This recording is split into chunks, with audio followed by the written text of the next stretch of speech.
Hi hello नमस्कार, मी कविता फडके. आज पुन्हा एकदा एका नवीन प्रवासावर.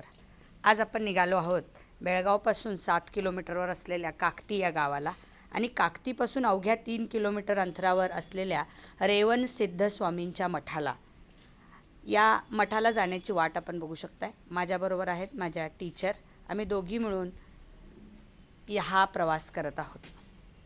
आजूबाजूचा शांत निसर्ग बघून या निसर्गात जाण्याचा मोह आम्ही आवरू शकलो नाही. घनदाट जंगल, जंगलात असलेले दगड, त्या दगडावर बसून स्वतःचे फोटो काढण्याचा मोह कुणाला बरं होत नाही, सगळ्यांनाच होतो. या माझ्या टीचर आहेत, ज्यांनी मला 8वी 9वी 10वी या 3 वर्षात गणित आणि विज्ञानसारखे अवघड विषय अतिशय सोप्या पद्धतीने शिकवले. त्यानंतर आमची दोघींची खूप सारी मैत्री झाली.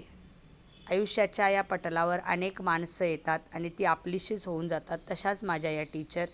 आम्ही दोघी मिळून आज हा प्रवास करत आहोत.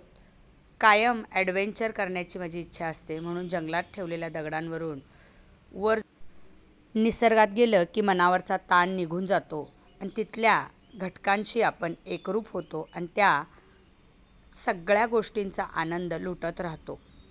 ही दगडांची मोहक सुंदर वाट मलाही साथ घालत होती. त्यानंतर आम्ही दोघींनी बरेच पराक्रम केले.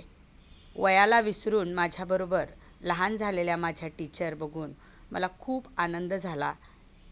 एक दिवस निसर्गात जाऊन, निसर्गात एकरूप होऊन, निसर्गाच्या सगळ्या घटकांचा आनंद घेतला तर पुढचे सगळे दिवस त्या आठवणी काढत सुंदर जगता येतं, असं आम्हा दोघींना कायम वाटतं. म्हणून वरचेवर आम्ही वेळ मिळेल तेव्हा बेळगावच्या आजूबाजूच्या परिसरातील मंदिरे फिरत असतो. आता आम्ही आलो आहे कणबर्गी येथील सिद्धेश्वर मंदिरात.